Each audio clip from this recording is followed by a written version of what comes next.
मित्रों, हमारे भारत के नक्शे में आपने हमेशा देखा होगा कि हमारे पास दो घाट हैं, ईस्टर्न घाट और वेस्टर्न घाट। जो वेस्टर्न घाट है हमारा, वो अरब सागर की ओर पड़ता है, जो कि गुजरात, महाराष्ट्र, कर्नाटका, केरला और तमिलनाडु जैसे राज्यों को कवर करता है। यह गुजरात से लेकर तमिलनाडु तक फैलने वाला जो एरिया है, इसको वेस्टर्न घाट के नाम से हम जानते हैं। इस वेस्टर्न घाट के बारे में आप सोच रहे होंगे कि हम इस बारे में क्यों बात कर रहे हैं, इसके बारे में क्यों स्टडी करने वाले हैं। क्यों? क्योंकि इस वेस्टर्न घाट के अंदर बहुत सारी स्पीसीज फ्लोरा एंड फौना पाया जाता है, और इसी एरिया के अंदर आपको बहुत सारे नेशनल पार्क्स मिलेंगे, वाइल्ड लाइफ सेंचुरीज मिलेंगी, जो कि वाइल्ड लाइफ प्रोटेक्शन एक्ट के द्वारा प्रोटेक्ट की जा रही हैं। अब वह कौन कौन सी चीज़ें हैं और वाइल्ड लाइफ प्रोटेक्शन एक्ट क्या है, तो हम इस वीडियो में हम वाइल्ड लाइफ प्रोटेक्शन एक्ट के बारे में भी पढ़ने वाले हैं। आपके दिमाग में अब फिर से क्वेश्चन आ रहा होगा कि हमने इस वीडियो में इसी चीज़ के टॉपिक को क्यों पकड़ा है, क्यों पकड़ा गया है। क्योंकि इस जो वाइल्ड लाइफ प्रोटेक्शन एक्ट के अंदर, इसी पर्टिकुलर एरिया के अंदर और भी जो एरिया है, इसमें बहुत सारे ऐसी स्पीशीज़ है जिनको प्रोटेक्ट किया जा रहा है। तो वह कौन कौन सी है, उनके बारे में क्वेश्चन पूछा गया था कि कंसीडर द फॉलोइंग फ्लोना, कि lion tail macaque, Malabar civet, sambar deer, इनमें से पूछा गया था कि कौन से नॉक्टर्नल एनिमल्स हैं, मतलब मोस्ट एक्टिव आफ्टर सनसेट रहते हैं। तो ये क्वेश्चन आपसे पूछा गया था। अब आप ही बताइए कि अगर आपको लॉयन टेल मैकक के बारे में पता नहीं है, मालाबार सिवेट के बारे में पता नहीं है, सांबर डियर के बारे में पता नहीं है, तो आप कैसे पता करेंगे, कैसे जानेंगे, कैसे क्वेश्चन को अटैम्प्ट करेंगे। तो हमारा सबसे पहला प्रोसीजर या जो हमारी सबसे पहली अप्रोच जो रहती है वो यही रहती है, जब भी हम क्वेश्चन अटैम्प्ट करते हैं, कि हमने क्या करना है। सबसे पहले इन तीनों जो स्पीशीज़ हैं इनके बारे में जानकारी लेनी है, और किस प्रोटेक्शन के अंदर ये काम करते हैं, कहाँ पे पाए जाते हैं, इसके बारे में जानकारी, इनका क्या हैबिटेट है, लेना बहुत ज़रूरी है, कि ताकि इन फ्यूचर में कोई क्वेश्चन आता है तो हम फिर से उसको अटैम्प्ट कर सकें, और इससे रिलेटेड एक पर्टिकुलर जो इसकी 7x7 में जो इसकी इंफॉर्मेशन है उसको गैदर कर लेते हैं। ठीक है जी। तो वीडियो शुरू करने से पहले आप सभी से अनुरोध है कि अगर आपको वीडियो अच्छा लगता है तो आप वीडियो को लाइक या डिसलाइक करके अपना फीडबैक जरूर दीजिएगा। ठीक है जी। तो चलिए शुरू करते हैं। सबसे पहले हमने जैसा कि आपको बताया कि जो आपका वेस्टर्न घाट है वो हमारा गुजरात से लेकर और तमिलनाडु तक वाले एरिया में फैला हुआ है, केरला तक के एरिया में फैला हुआ है, जिसके अंदर बहुत सारे हमारे जो है नेशनल पार्क्स आते हैं और बहुत सारी वाइल्ड लाइफ सेंचुरीज भी आती है। मैं आपको बताना चाहूँगा कि आप यहाँ देख सकते हैं केरला वाला पार्ट है। केरला के अंदर मैं आपको मुख्य रूप से जो कुछ नेशनल पार्क है उनके बारे में बताता हूँ। जैसे कि साइलेंट वैली नेशनल पार्क, ये आपको कहाँ मिलेगा, यहाँ केरला के अंदर मिलेगा। ठीक है जी। दूसरा आपका यहाँ पैराबिकुलम टाइगर रिजर्व है, इराविकुलम नेशनल पार्क आपको मिलेगा। अन्नामुडी शोला नेशनल पार्क यहाँ पे मिलेगा। पैरा पाम्बादुम शोला नेशनल पार्क मिलेगा। पाथिकेटन शोला नेशनल पार्क मिलेगा। Periyar national park tiger reserve आपको यहाँ पे मिलेगा। और भी बहुत सारी वाइल्ड लाइफ सेंचुरी आप यहाँ देख सकते हैं। यहाँ पे अलग अलग प्रकार की आपको मिलेंगी। मतलब केरला काफ़ी डाइवर्स है, और वहाँ पे बहुत ज़्यादा इस एरिया के अंदर वेस्टर्न घाट के वाला रीजन ही है पड़ता है। साइलेंट वैली, यहाँ पे अगर कोई ऐसा क्वेश्चन आपसे पूछा जा सकता है कि अन्नामुडाई शोला नेशनल पार्क कहाँ पे है, तो वो भी आपका तमिलनाडु और केरला जैसे एरिया के बीच में बॉर्डर के ऊपर आपका पड़ता है। तो आप यहाँ देख सकते हैं। ठीक है। दूसरा हम देखेंगे कि जो कर्नाटका है, कर्नाटका के अंदर भी बहुत सारे वाइल्ड लाइफ सेंचुरीज हैं, बहुत सारे नेशनल पार्क हैं। जैसे कि मोलेम नेशनल पार्क आपको कर्नाटका के अंदर मिलेगा। महादेई नेशनल पार्क मिलेगा। उसके बाद भादरा टाइगर रिजर्व, अंशी दांदेली, अंशी national park tiger reserve, Kudremukh national park, Kudremukh tiger reserve, ये आपको कर्नाटका के अंदर ही देखने को मिलेंगे। अब ये सारे के सारे किसी ना किसी पर्टिकुलर एक्ट के थ्रू जो है वो प्रोटेक्ट किए जाते हैं। तो वो कौन सा एक्ट है उसके बारे में पहले जानेंगे, उसके बाद हम आगे पढ़ेंगे। जैसा कि मैंने आपको शुरुआत में बताया था कि हम wild life protection act of 1972 के बारे में पढ़ने वाले हैं। अब आप सोच रहे हैं wild life protection act of 1972 मतलब वाइल्ड लाइफ मतलब जन्य जीव की बात हो रही होगी, वन्य जीव की बात हो रही होगी। अब उनको प्रोटेक्ट करने की बात हो रही है, उसके लिए एक्ट लाया गया था 1972 के अंदर। तो इसके नाम से ही पता चल रहा है कि वाइल्ड लाइफ प्रोटेक्शन एक्ट 1972 क्या होगा। एक लीगल फ्रेमवर्क है जिससे कि हम प्रोटेक्शन देते हैं various species of animals and various plants को हम प्रोटेक्ट करते हैं, उनके हैबिटेट को देखते हैं, उनके रेगुलेशन को देखते हैं, कंट्रोल करते हैं उनका ट्रेड और जितने भी एनिमल्स होते हैं, ताकि उनको अवैध रूप से हनन ना हो किसी चीज़ का और मारा ना जा सके। ठीक है जी। ताकि उनको हम प्रोटेक्ट करके रख सके, ताकि हमारी जो डाइवर्सिटी बची रहे और पर्यावरण भी हमारा बचा रहे। ठीक है जी। तो इसके अंदर बहुत सारी लिस्ट बनाई गई है, जिसमें कि बहुत सारे एनिमल्स और प्लांट की लिस्ट बनाई गई है, और उन्हें किस तरीके की हमने प्रोटेक्शन देनी है उसके बारे में भी बताया गया है। और ये सब चीज़ें गवर्नमेंट के द्वारा मॉनिटर की जाती है। वाइल्ड लाइफ एक्ट जब हमारे देश में आया था उससे ही हमारी जो CITES है, convention on an international trade in endangered species of wild fauna and flora है, उसके अंदर जो हमारी एंट्री है वो आसान हो गई थी वाइल्ड लाइफ एक्ट के थ्रू। जम्मू कश्मीर के अंदर पहले कोई वाइल्ड लाइफ प्रोटेक्शन एक्ट के अंदर कवर नहीं किया जाता था, लेकिन रीऑर्गेनाइजेशन एक्ट जब आया था तो अब से यह वाइल्ड लाइफ प्रोटेक्शन एक्ट यहाँ पे भी अप्लाई हो रहा है। अब हम इसके कॉन्स्टिट्यूशनल प्रोविज़न के बारे में भी जानना बहुत ज़रूरी है कि वाइल्ड लाइफ प्रोटेक्शन एक्ट अगर एक्ट बना है तो पहले कोई बिल पास हुआ होगा, तो मतलब संविधान के अंदर कुछ ना कुछ इसके बारे में लिखा तो ज़रूर होगा जिसके बारे में हम बात कर रहे हैं। तो 42nd कॉन्स्टिट्यूशनल अमेंडमेंट जो हुआ था 1976 के अंदर, उसके अंदर जो है प्रोटेक्शन प्रोवाइड कराई गई थी वाइल्ड एनिमल्स के लिए, और जो ये बर्ड्स हैं या वाइल्ड एनिमल्स हैं उनको हमने क्या किया था, उनको हमने स्टेट लिस्ट से कॉन्करेंट लिस्ट में डाल दिया था। अब स्टेट लिस्ट और कॉन्करेंट लिस्ट क्या है तो इसके बारे में मैंने पहले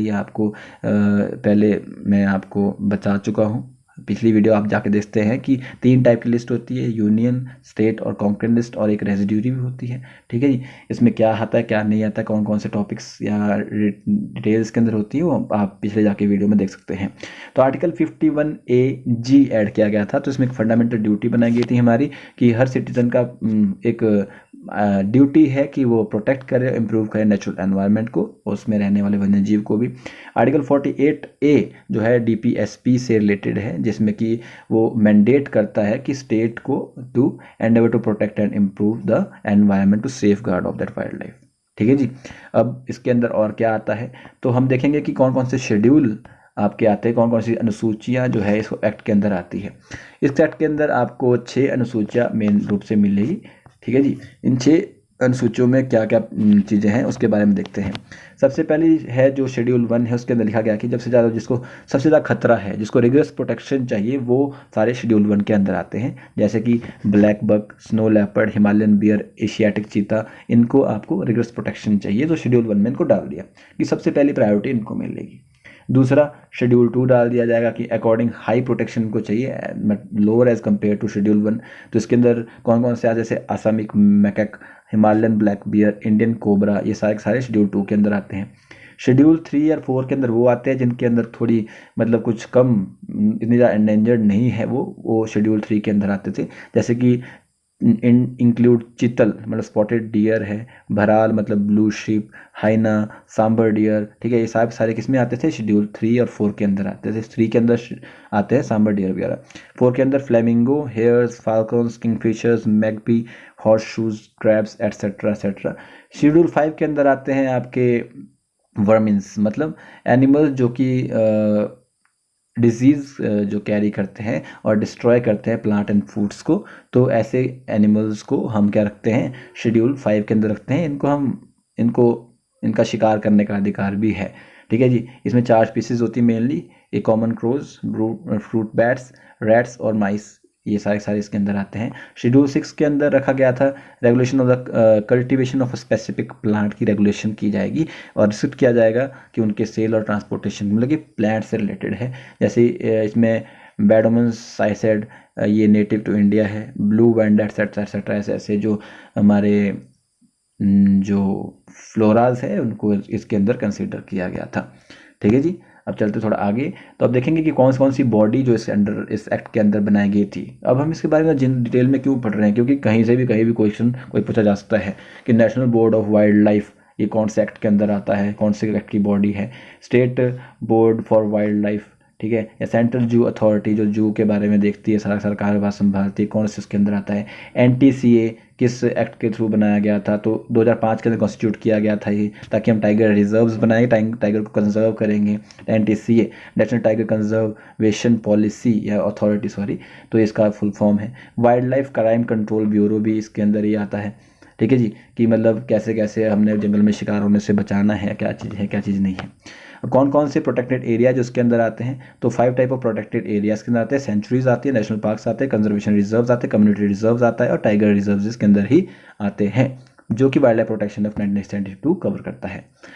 अब इसमें जो है wild life protection act of 1972 था, उसके अंदर बहुत सारे अमेंडमेंट हुए हैं, 4 बड़े अमेंडमेंट हुए थे 1991 के अंदर, एक 2002 के अंदर हुआ था, एक 2006 के अंदर हुआ था, एक 2022 के अंदर हुआ था।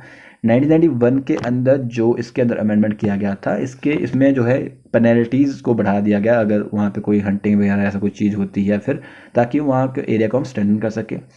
2002 के अंदर एक कम्युनिटी रिजर्व का कंसेप्ट वहाँ पे लाया गया था। इसके बारे में पहले वीडियो बना चुका हूँ, पहले क्वेश्चन आया था कम्युनिटी रिजर्व के बारे में, ठीक है जी, कि पर्टिकुलर कम्युनिटी के लिए जो चीज़ एरिया प्रोटेक्टेड किया जाता है, फॉरेस्ट रिजर्व किया जाता है, क्यों किया जाता है, तो वो भी इसी वाइल्ड लाइफ प्रोटेक्शन एक्ट के अंदर ही आता है 1972 के अंदर, जिसमें अमेंडमेंट किया गया 2002 के अंदर, ठीक है जी। तो क्वेश्चन कहाँ से कहाँ तक रिलेट हो रहा है आप यहाँ समझ सकते हैं, ठीक है जी। फिर wild life protection act of 2006 के अंदर जो इसमें किया गया था, इसमें कि ह्यूमन वाइल्ड लाइफ कन्फ्लिक्ट जो है उसके बारे में थोड़ी बहुत इशू को देखा गया था, और NTCA मतलब नेशनल टाइगर कंजर्वेशन अथॉरिटी का निर्माण किया गया था, और कैसे हम टाइगर रिजर्व्स बनाएंगे उसके बारे में जानकारी की गई थी, ठीक है जी।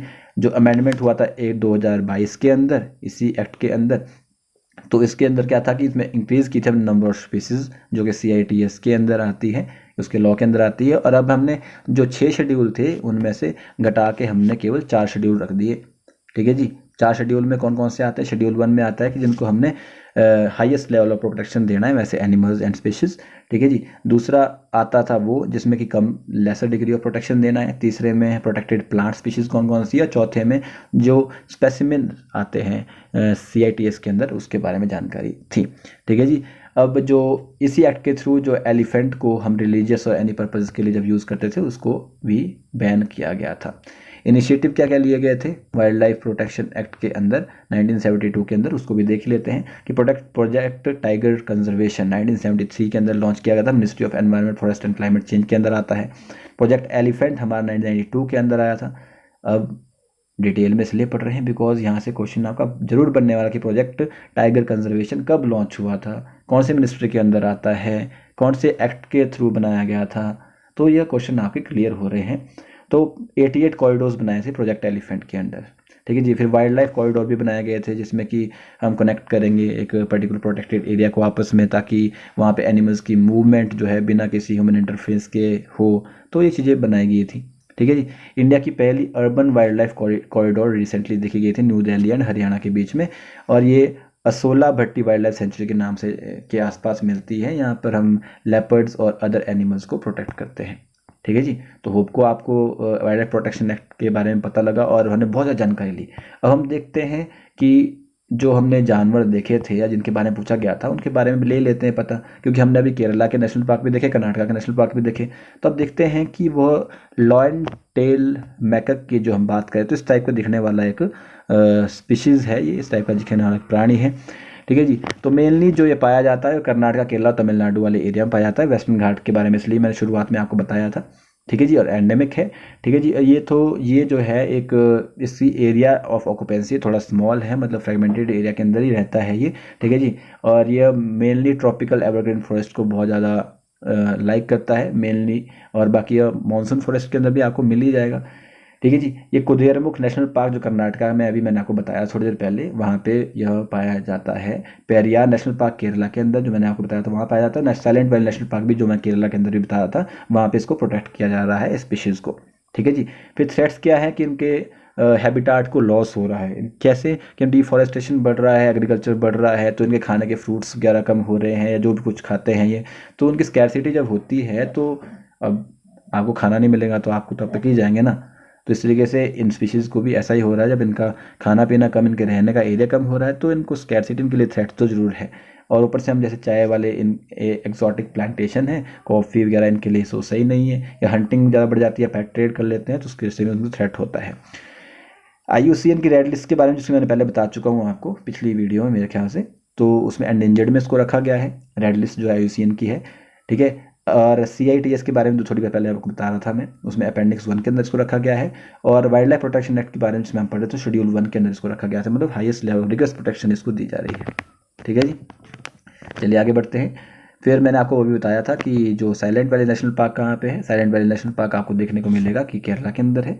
अभी हमने बात की थी कि पेरियार नेशनल पार्क भी यहीं पे आपको मिलेगा। तो 2 नेशनल पार्क के बारे में अभी आपको देखने को मिला था इस वाले क्वेश्चन में अंदर।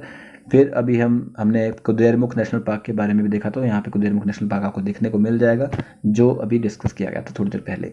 फिर मालाबार सीवेट के बारे में बात कर लेते हैं कि मालाबार सीवेट क्या है।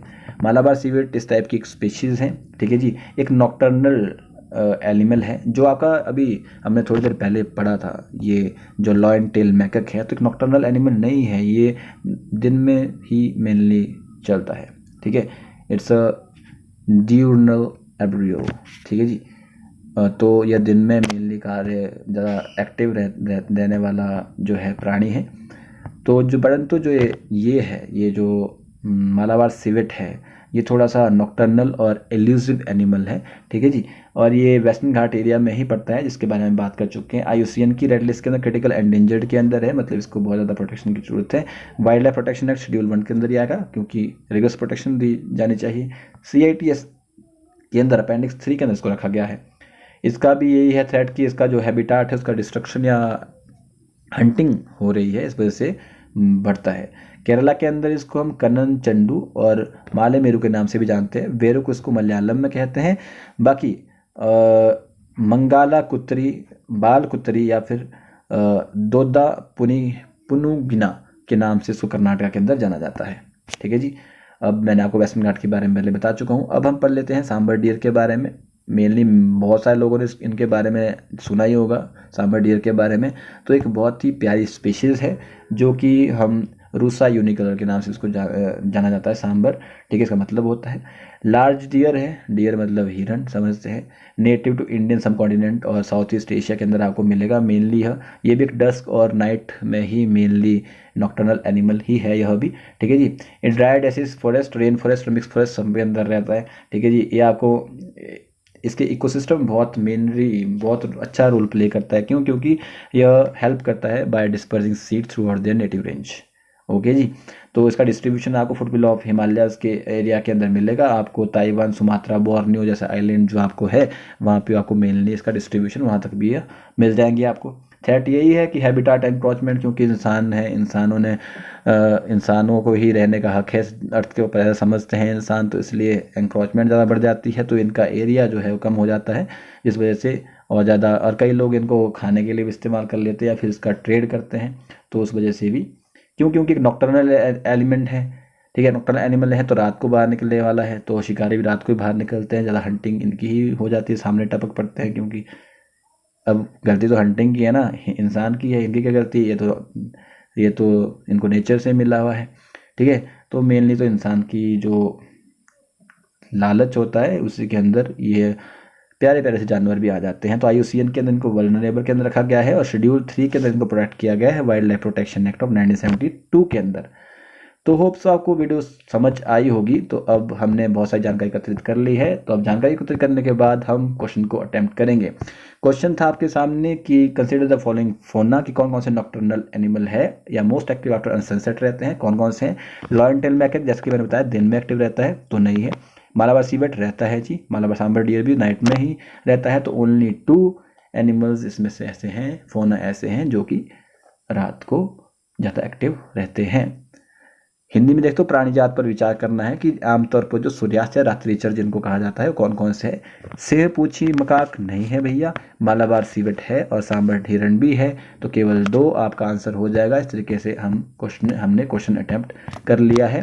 डिटेल में आप आंसर देखना चाहेंगे तो आपको यहाँ पे देखने को मिल जाएगा कि लॉयन टेल मैकक एक नॉक्टर्नल एनिमल है, ठीक है जी, और एन एब्रियो है क्रिएचर, और sleep at night in trees, रात को जैसा कि मैं बता चुका हूँ कि पेड़ों पे ही सो जाते हैं भैया ये, ठीक है। बहुत कम्युनिकेटिव एनिमल है, ठीक है, टेरिटोरियल भी है, तो हैंस स्टेटमेंट 1 करेक्ट नहीं है। मालाबार सीवेट एक नॉक्टर्नल एलिमेंट है, एक कॉर्निवोरस मैमल है, वेस्टर्न घाट रीजन में पाया जाता है मेनली सेम। और फिर यह थोड़ा सा सॉलिटरी एंड सिक्योरिटिव नेचर का होता है, तो इसको ज़्यादा छेड़खानी ज़्यादा पसंद नहीं होती है। डार्कनेस में इसको अच्छा काम कलर में करेक्ट हो जाती है। तो ये सांबर डियर के बारे में तो कौन नहीं जानता है, मोर कम्युनिकेटिव है एलिमेंट, क्योंकि यह मेल नहीं मिल ही जाता है कहीं ना कहीं। तो होप्स आपको वीडियो समझ आया होगा। वीडियो को लाइक या डिसलाइक करके अपना फीडबैक जरूर दीजिएगा। तो मिलते हैं नेक्स्ट वीडियो में, तब तक के लिए जय हिंद, जय भारत।